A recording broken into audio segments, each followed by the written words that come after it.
Olá, eu sou o professor Isaac Silva e esta é a primeira aula do segundo módulo do curso Aprenda a Defender a Sua Fé no Ambiente Acadêmico.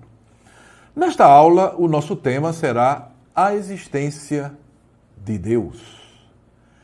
A crença num Deus eterno e pessoal, que é fonte, permanência e propósito de tudo o que existe no universo, chama-se teísmo. O teísmo se opõe ao panteísmo, que despersonaliza Deus, identificando-o com as coisas criadas. Como também ao politeísmo, que coloca Deus entre muitas outras supostas divindades. Como não poderia deixar de ser, o teísmo cristão tem a sua base na Bíblia Sagrada, na Palavra de Deus, a revelação escrita de Deus. Paulo, escrevendo aos Coríntios, na primeira carta, capítulo 8, versos 4 ao 6, diz o seguinte: assim que, quanto ao comer das coisas sacrificadas aos ídolos, sabemos que o ídolo nada é no mundo e que não há outro Deus senão um só, porque ainda que haja também alguns que se chamam deuses, quer no céu, quer na terra, como há muitos deuses e muitos senhores, todavia, para nós, há um só Deus, o Pai, de quem é tudo e para quem nós vivemos, e um só Senhor, Jesus Cristo, pelo qual são todas as coisas e nós, por Ele. Esta declaração de fé paulina a respeito da pessoa de Deus, além de genuína, é simplesmente magnífica. Você não acha? Tomás de Aquino entendia que no teísmo cristão há pelo menos 3 princípios básicos. O primeiro princípio é: Deus é essencialmente ato, ou seja, ele existe eternamente como energia total, inesgotável e pessoal, criando e dispondo tudo no universo de maneira ativa. O segundo princípio apontado por Aquino diz respeito à perfeição de Deus. A perfeição de Deus fala da sua completude, tanto em poder como em virtude. Deus é infinita e eternamente magnânimo e competente, de modo que tanto a sua pessoa quanto os seus atos são invariavelmente dignos de louvor. E o terceiro princípio do teísmo cristão, defendido por Aquino, aponta para o fato de que o conhecimento e linguagem humanas, no tocante a Deus, são puramente analógicas. Ou seja, toda a tentativa humana de expressar a completude de Deus resultará apenas em analogias.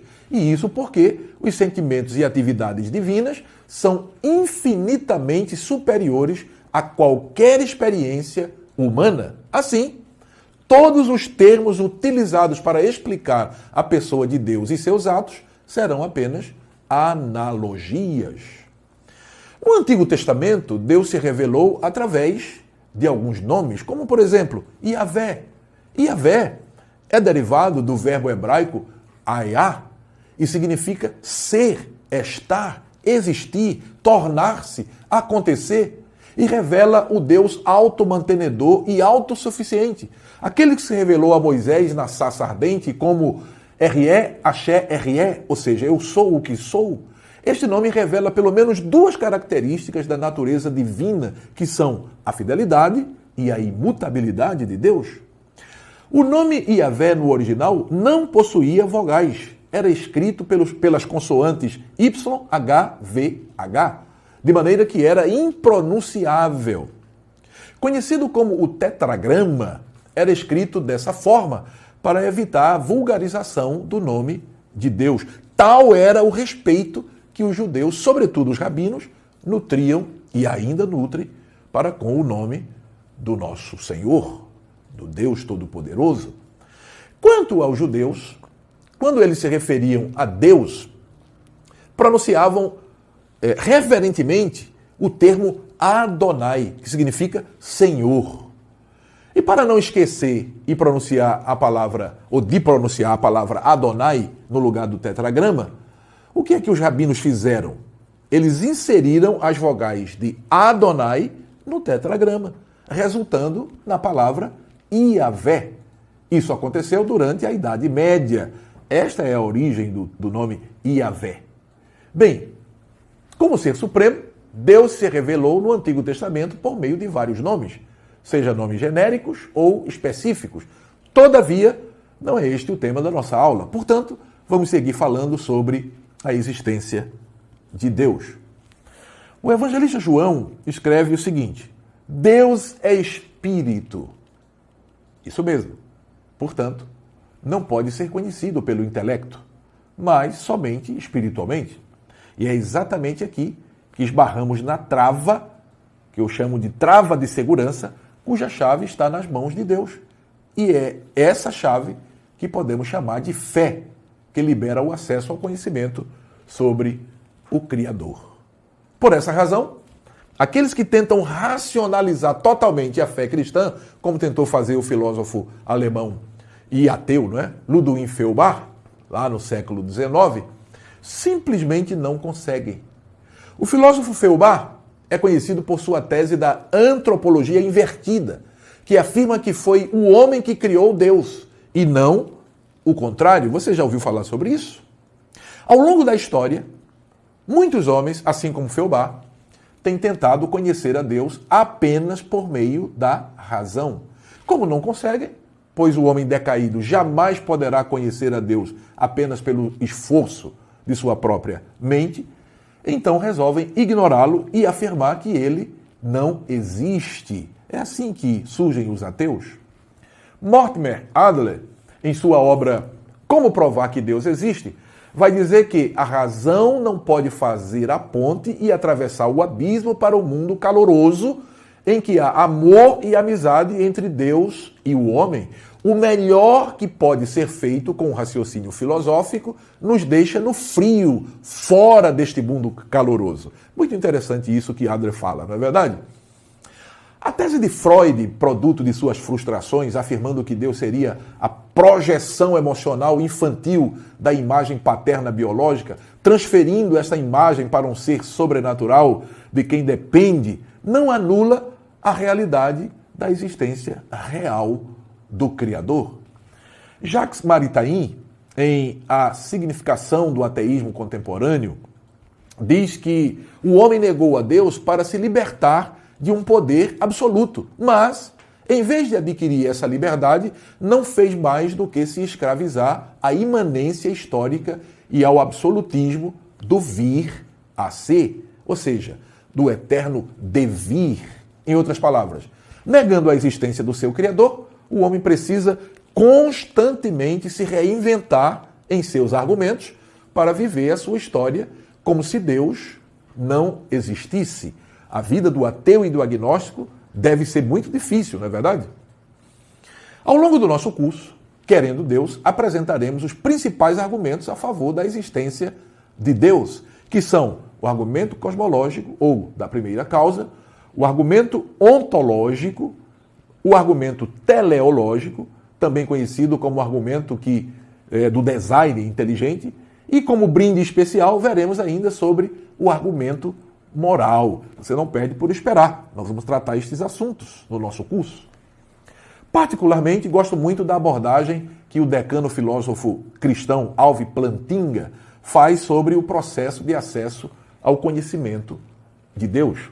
Plantinga diz que Deus nos criou com um conjunto complexo, sutil e muito bem articulado de faculdades que nos permitem a obtenção de crenças verdadeiras sobre os mais variados tópicos. Em seguida, Plantinga questiona como seria possível integrar a crença na existência de Deus a partir desse conjunto de faculdades. Então, ele diz, ou ele explica, não é? Citando Calvino, quando diz que quando Deus criou o homem, deu-lhe o sensus divinitatis, uma expressão latina que significa sentido da divindade, possibilitando assim que, através dessa faculdade especial, o homem pudesse ter conhecimento da presença e das propriedades de Deus. Segundo esta hipótese, o sensus divinitatis é uma faculdade análoga, em alguns aspectos, à percepção sensível. O problema, diz Plantinga, é que o homem decidiu se afastar de Deus através do pecado. E a partir de então, essa faculdade foi embotada de tal forma que os homens decidiram voltar as costas para Deus e simplesmente ignorá-lo, viver como se ele não existisse. Todavia, em sua presciência, por amor, Deus já havia preparado um esquema, um plano de resgate do homem perdido. E esse esquema passa pela revelação do próprio Deus ao homem. Para realizar esse feito, Deus dividiu o processo em 3 partes. Quais sejam? Primeiro, Deus se revelou através de uma biblioteca de livros, que chamamos Bíblia, através da qual manifesta-se a si mesmo. Revelação que culminou com a manifestação de seu Filho Jesus. A seu plano, né? E o seu plano salvífico. Acontece que o sensus divinitatis, no homem, encontra-se, como já disse, comprometido, de modo que o homem não consegue entender o plano divino. Então, entra a segunda parte do processo, que é a presença e atividade do Espírito Santo na efetivação do processo de resgate. Então, entra em cena a segunda parte do processo. A terceira pessoa da Trindade entra em ação através da palavra revelada para convencer o homem de que o plano da salvação é real e que a única coisa que o homem precisa fazer é crer. Finalmente, quando o homem utiliza o seu livre-arbítrio para aceitar a proposta de resgate, então o Espírito Santo trata das lesões da alma, incluindo a recuperação do sensus divinitatis, possibilitando que a fé seja produzida no coração do homem, devolvendo-lhe a convicção da existência de Deus, bem como a alegria da comunhão com Deus. Muito interessante essa reflexão de Plantinga. Muito bem, poderíamos seguir falando sobre a existência de Deus ainda nesta aula, mas por hora é só. Chegamos ao final da nossa aula. O tema da nossa próxima aula é argumento ontológico da existência de Deus. Nos encontraremos lá. Até breve.